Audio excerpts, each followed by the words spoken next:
All right, welcome back, everybody. 23 minutes after the hour and breaking right now, Alaska Senator Lisa Murkowski says she will not support Todd Blanche for Attorney General. In a post, she says, quote, "The country needs an Attorney General who will check the worst impulses of this administration. I hope Mr. Blanche is able to achieve that if confirmed, but I simply do not have confidence that that will be the case." Joining me once again, I have NewsNation political contributor Denise Grace Gitsham. Denise, you and I covered this as it broke just a little bit ago. She's long had an independent streak, of course. Are you not surprised by this? I'm not. And remember, Trump actually endorsed her primary opponent when she last ran. And so much like Senator Cassidy, Senator Tillis, all of the folks who've sort of been opposed to Trump, all of the people who've been on the other side of his endorsements, she's got an axe to grind. Although I generally think that she just goes with her conscience and goes with the people of Alaska. She has her finger on the pulse of what Alaska voters want more than anything, anybody. And she's going to stick with that. That's her loyalty. Yeah, and I imagine because she's not up for re-election this year, it probably gives her a lot more wiggle room to vote her conscience. Yes, and you know, if those Alaska voters keep track of every single vote, it's always a battle in that state. And so she knows that, you know, just because she's got a couple more years until she's up for re-election doesn't mean people aren't watching. Yeah. So what does this mean for Todd Blanche's chances at confirmation? Where does this head next now? And who does the president lean on to get this vote through? Yeah, well, I just read that Senator Mitch McConnell is actually coming back, which, you know, yesterday we were reporting that he was just going to stay home and get better.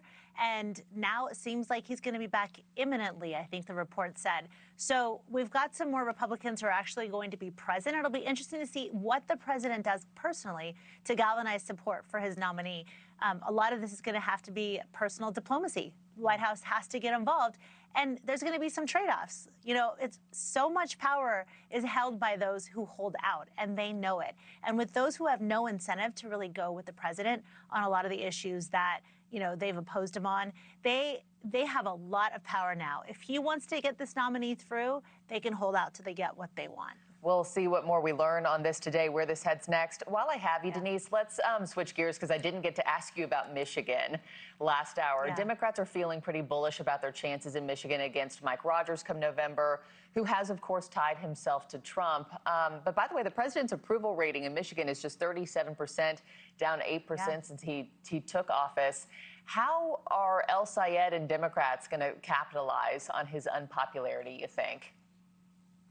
If Democrats continue to do what Republicans seem incapable of doing, which is talking about real policy solutions to address the economic woes of everyday Americans, you know, I understand the impulse. When you're in charge, it's so hard to admit that things aren't going the way that they need to be going. But I feel like Republicans, including myself, I catch myself at times saying, there's got to be more than campaign platitudes, right? Political statements about, you know, socialism or anything like that. Yes, I oppose socialism, but what is the solution?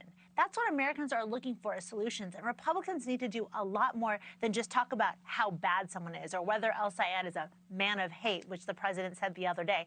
That's not effective when real Americans are just looking for, what are you going to do for me to address my concerns on the economy? That is something I have not been hearing from the Republicans. I think that that's something that, again, is hard to admit when you're the ones in charge. But if they don't address this issue head on in the next few months, there's going to be a real reckoning in November. Yeah. And just lastly, before I let you go, you know, we're watching Michigan today. You have all of these Democrats who are rallying behind Abdul El-Sayed. You've even got, you know, former Transportation Secretary Pete Buttigieg, who's there, who's going to handle this general election rally kickoff in Detroit tonight. What do you make of a big establishment name like that coming to Michigan to campaign with this candidate? Well, you know, Pete's in Michigan now. He moved there because he knew that his political ambitions were limited in a red state like Indiana. So he's now a Michigander, and he is actually one of the best things that could ever happen to the DSA. And same for him. It's really like a mutually beneficial relationship that they're establishing, because people are terrified of what the DSA actually stands for when you look at their policies. They want the good economic things that they feel will help them, but they don't want state-owned, you know, private companies. And so socialism as a whole is not that popular.